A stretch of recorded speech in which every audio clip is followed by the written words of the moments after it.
It would not have been possible to produce all of the sessions and content for Punchback Print and bring you all of this content for free without the help of our amazing sponsors. So without further ado, here is a quick word from one of them. The UK is the fifth largest producer of printed products in the world, and printed matter contributed more than £700 million to the UK's balance of trade over the last year. A growing component of that trade is increasingly data-driven, personalised and versioned marketing communications, such as direct mail. And that's an area where XMPI leads the way. We have many customers using our software to provide timely, creative, data-driven print and omni-channel communications.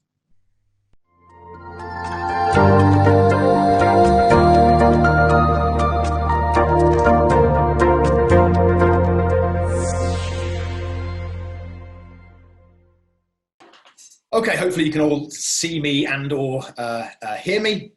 My name is Rob Finney. I'm the Commercial Director for Nettl. Thank you for joining me on this short session today. So who are Nettl? We're a network of print, web, SEO and signage businesses. We own and operate studios around the world, and we license, partner and franchise with existing print and graphics businesses too. So these have been some pretty unprecedented times. The whole world was shocked at what was happening. And at the start, nobody really knew what was going to happen. So I thought today I'd share with you what we've seen across our network. And in every crisis, it's interesting to see communities pull together, share ideas and find ways forward together. So I'll start with some background, what we've seen in the past, what we're seeing across our network now, what we've been doing to pivot our business recently and over the last few years. And I think important to share with you, what clients are buying from us now. So I'll cover some marketing and some systems and some retail, and I'll share some tips along the way. So I got into print as soon as I left university, so 20 odd something years ago now. And back then I was trying to decide what were businesses buying, what did business customers want, where could I start a client relationship that would provide an ongoing opportunity. And the answer I thought was printing. So that's where I began. Somewhere in the middle, I went off to run my own thing. And I returned 5 years ago to work on transforming our print business into Nettl. And today, the world's changing on almost a daily basis. The Nettl part of our business has grown fairly quickly. We've now got about 250 partner studios around the world. So I've got quite a wide visibility and a good picture of what's happening, what businesses are doing to market themselves, what customers are buying now, and maybe some insights on the trends for future purchasing, which might become the new normal. So I guess this virus has created some uncertainty around the world, and no one likes that.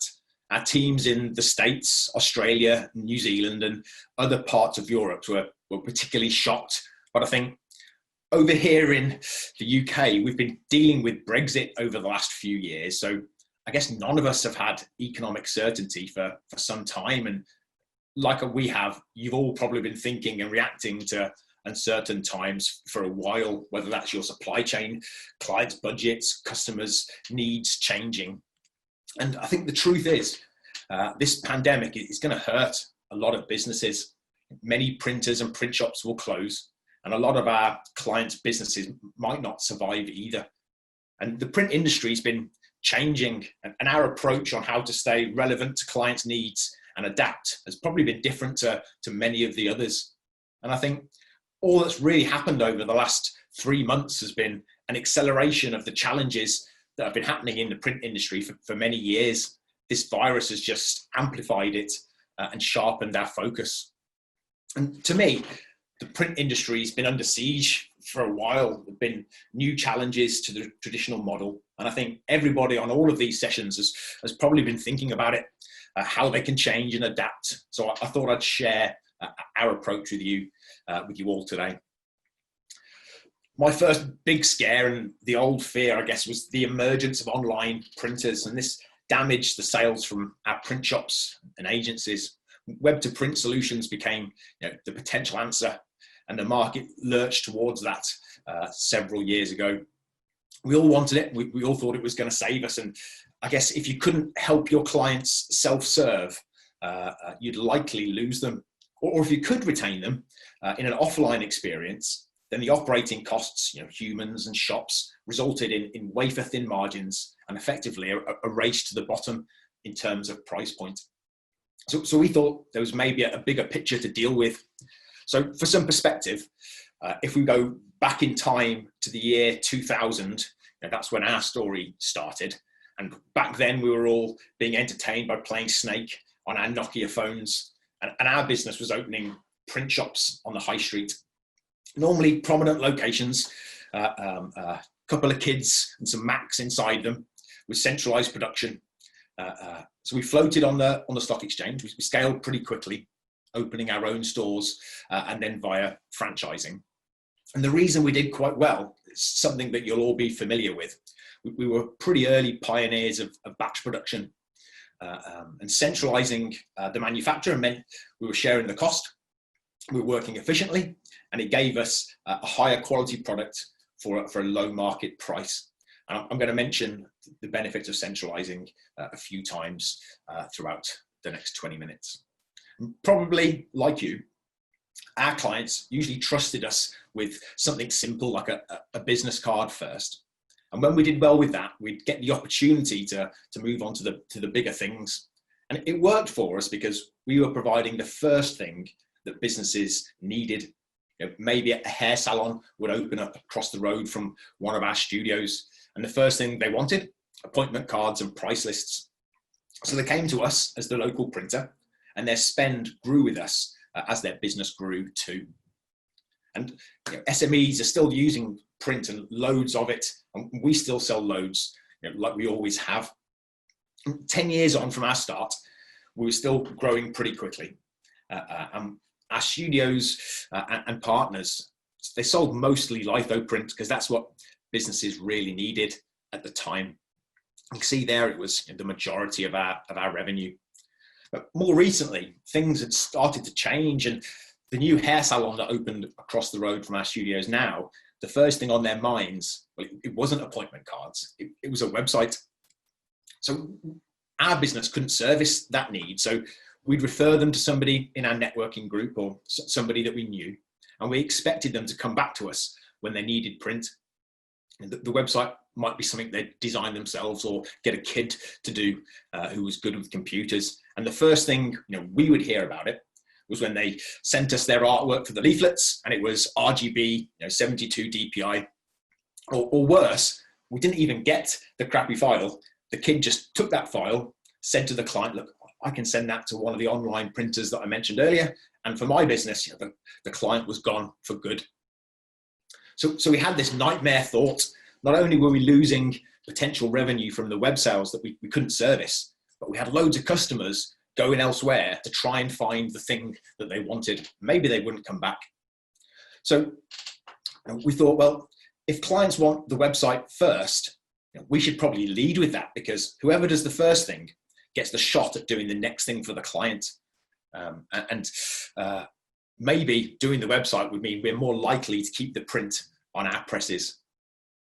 So back then, just as we think now, the businesses that will survive and grow are those that are always offering what clients want to buy first, or what clients want to buy right now. And if that's not you, and it wasn't us, then clients might be looking to go somewhere else to get that. And that other business might be able to do it all. So your client might not come back.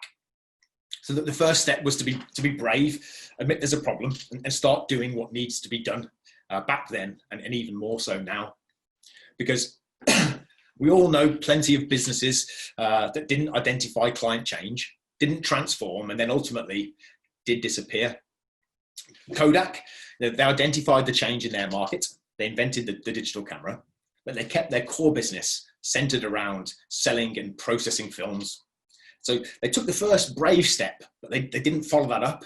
They backed out and they disappeared. Blockbuster, they actually had a streaming service way before Netflix, but the thought of streaming being the core delivery method for watching home movies was something that they didn't buy into, and they disappeared too.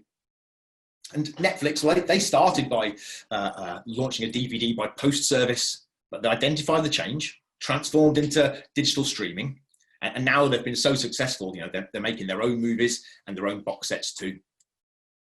So I know what you're thinking. Just sell what clients want now. So that means product development, react, launch products, and we'll all live happily ever after. Well, sort of. And if in your business you've got the ability to develop product and marketing, then there's a massive opportunity for all the things that just didn't exist 3 months ago. And we've seen an increase in sales for face masks, sneeze guards, floor stickers, and that's great. But I think solving this problem is maybe just papering over the cracks, maybe is a bigger wound. And COVID stuff will get us through the next few months, but will that still be relevant in a few years' time? We see some opportunity in signage. It's a fragmented market, so we're looking for opportunities to acquire business and roll them in to our Nettl Works infrastructure. Get in touch with me if that's something that's of interest. But we think we need to do more than just develop product. And we thought that many years ago. Like I said, the world was changing and what clients wanted was changing quickly. So we had to make a choice.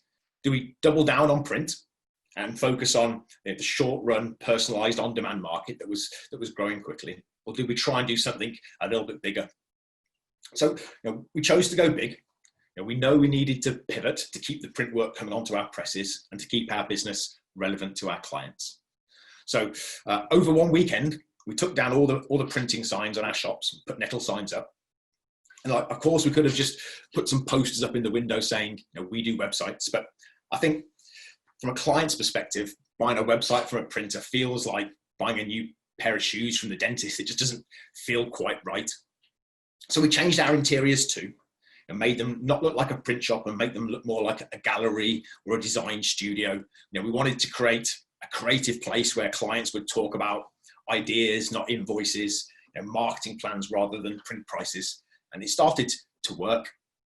We kept our existing teams in all of our studios. So typically a couple of designers and a couple of account handlers. And the real challenge was, how do we get these people to start selling and designing websites? Do we need to build new training process, new software? And again, I know what you're thinking. So let's just employ a developer. Problem solved. We're web experts now.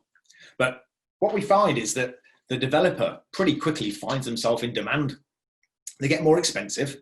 What they do isn't really scalable, and so they leave. And when they leave, all the knowledge, the websites, the print clients, they all leave too, and the printer becomes the hostage.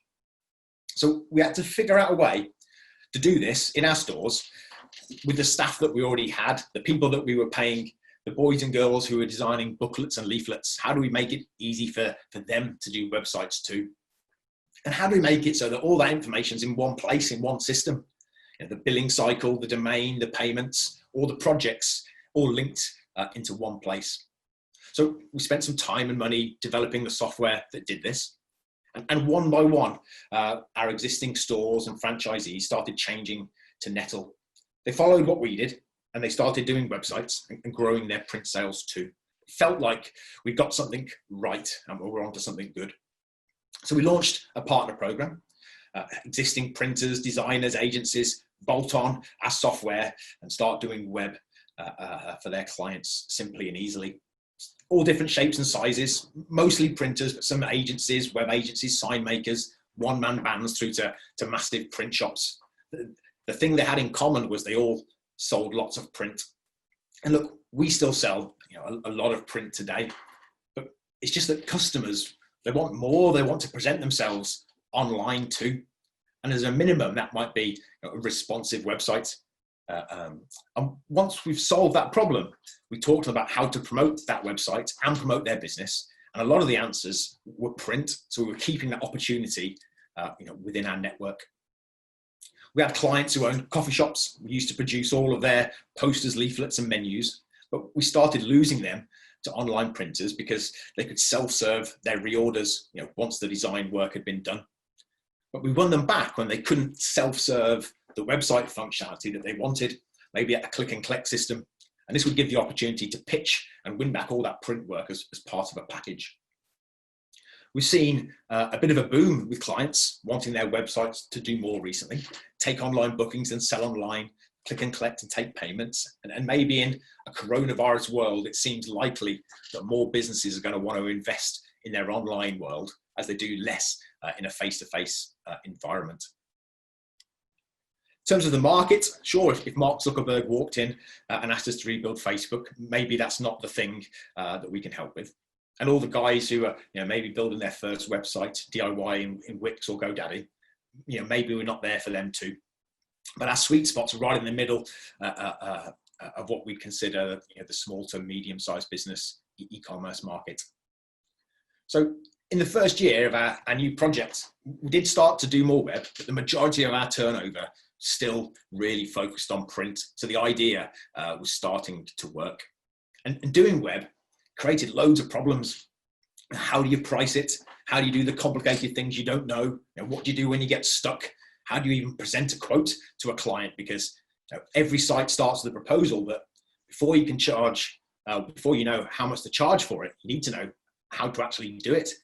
And the time you spend figuring out how to do it, it's not something you can charge to your client. It just goes down a black hole, because you need to know how long it's going to take to allocate a price. If you think it's going to take a week, but it takes a month, then it just becomes a massive cash drain.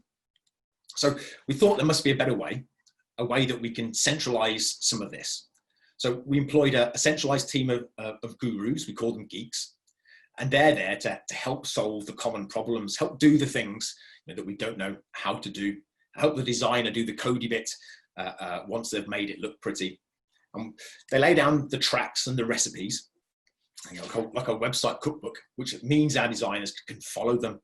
And it also means that people can ask questions and solve things together. They can collaborate, because maybe someone's gone into a Manchester studio and asked for a function. The same function is probably being asked for in a studio in London. And that means that two people are trying to solve the same problem, and it's a really inefficient way of doing things.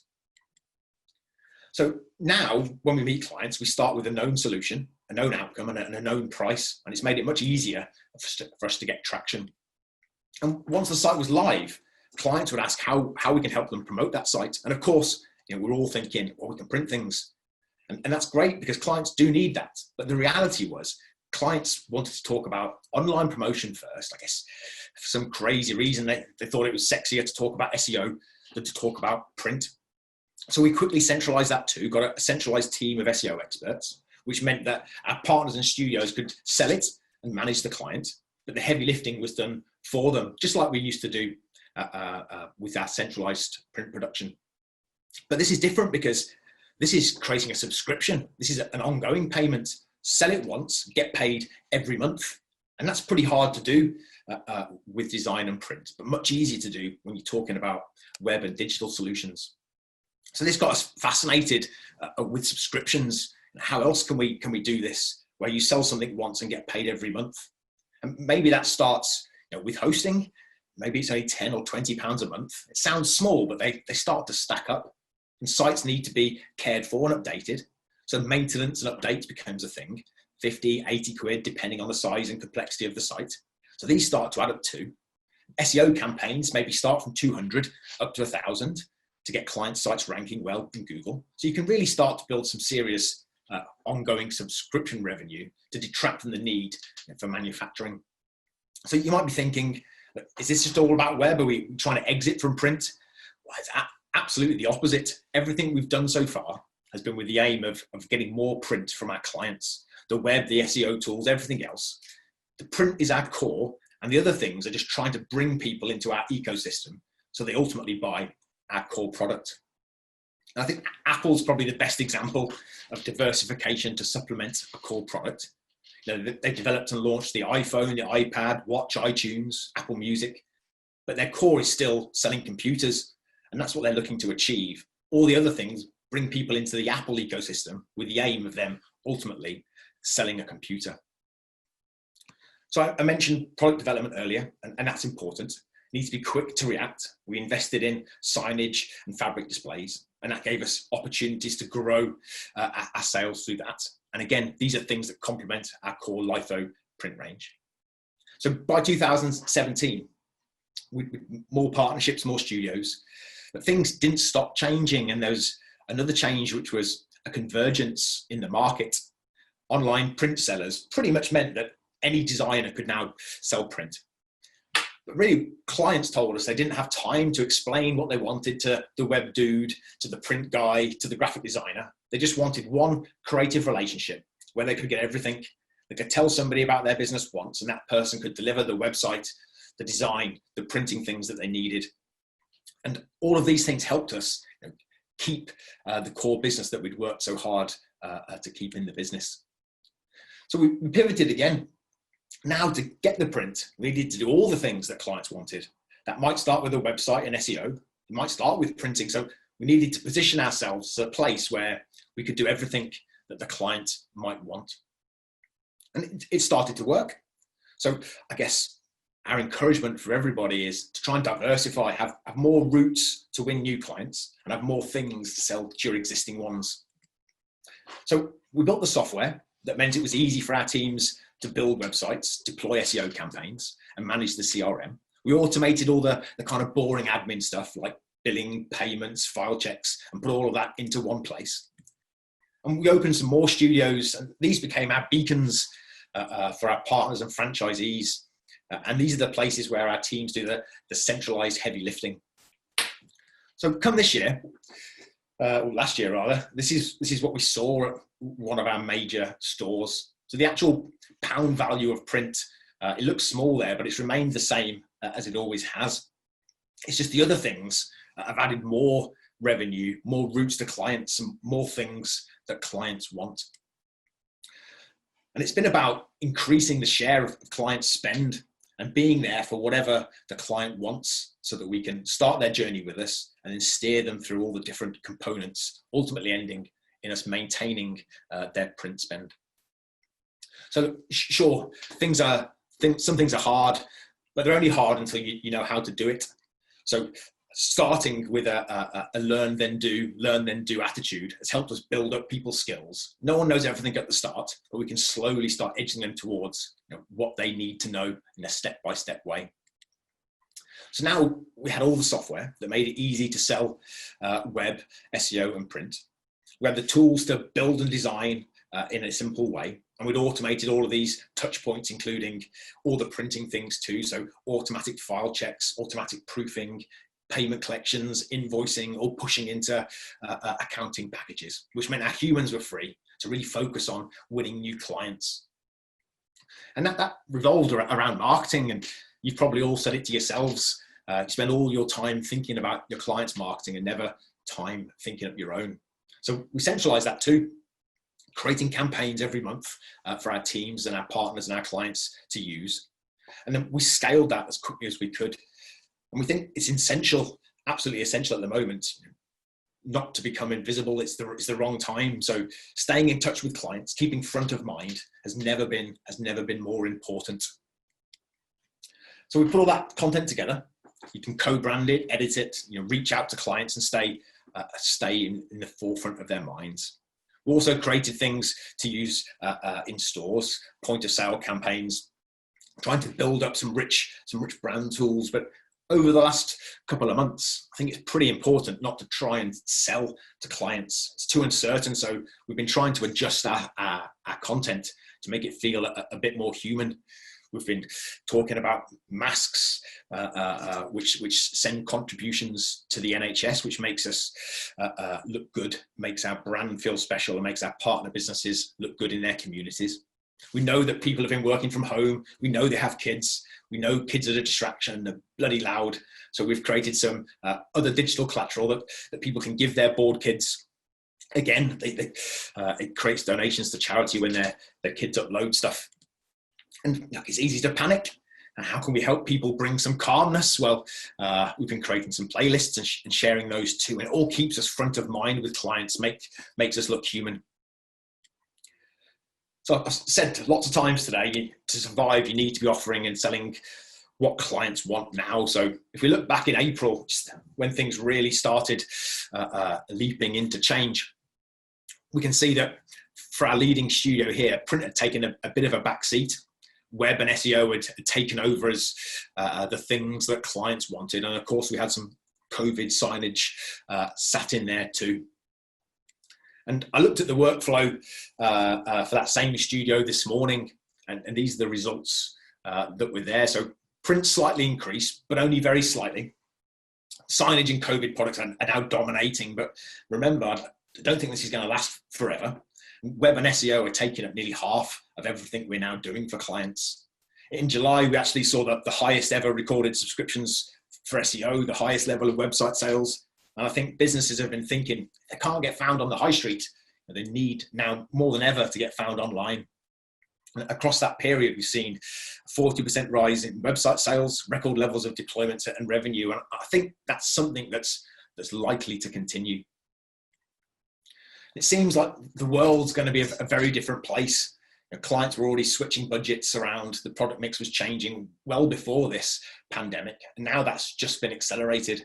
And the easiest thing to do is just to put off any change, hope for the best, and try and see this out. But there's never going to be a good time. So do it now. Start making those changes. Decide on the new direction. Listen to what your clients are needing, and start making the steps that you need to take to evolve. So we've got a couple of minutes left. We're nearly at the end. So maybe I've said some things that you can apply to your business. Maybe you've seen some things which surprised you, but I hope you've started to see the need to act now and got the courage and conviction to do just that.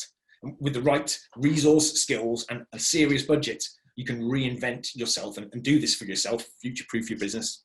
Or you can partner with somebody who's already made the mistakes, someone who's already incurred all the costs. And that doesn't have to be us, of course. It could be someone local to your business. It could be somebody who you know and trust, or someone you've worked with in the past. But I'd really encourage you to diversify your business to keep the print revenue that you've always had. You can increase your wallet share, you can make your clients more sticky to yourselves, and you can encourage that client's loyalty to your business, ultimately ending in more print sales. So we've been licensing our business around the world, thousands of users and hundreds of thousands of clients. Is this the right thing, the right direction for every business to go? No, we don't know. But we don't want to make it expensive to find out. So you need to be patient. Whatever you decide to do with your business in the future, it takes time to get to grips with things, investigate the options, and make sure you choose exactly what's right for you guys to do. For us, we've tried to make things easier, more accessible. Of course, we've been forced to take all of our training into remote sessions. But the benefit has been that you can join those sessions, fits in with your schedule, no matter where you are in the world. And if you run a business like ours that requires subscriptions and commitments, that's a scary thing too. So we've taken away, there's no long commitments, no large investments. It's all about trying to find ways for the community at large to act together and to move forward to find the right thing that can help. So I'm going to stop saying things now. Thank you for joining me. There's some questions which I will answer in the chat box. I'd love to hear about what you're seeing in your businesses and what your plans are for the future. Or even share a virtual gin and tonic. I've been locked in my room for 133 days now, and there's no windows in here, so always keen to chat. And of course, if you want to learn more about what we're doing, how you can join in at any level, then look at Nettl Recover or Nettl Discover to find out a little bit more about our business. Right, my time is pretty much up. Thank you very much for joining me. I hope to see you when Boris says it's okay for us to chink a glass and share a beer. Until then, good luck with your businesses, and enjoy the rest of the presentations. Thanks very much, and goodbye for now.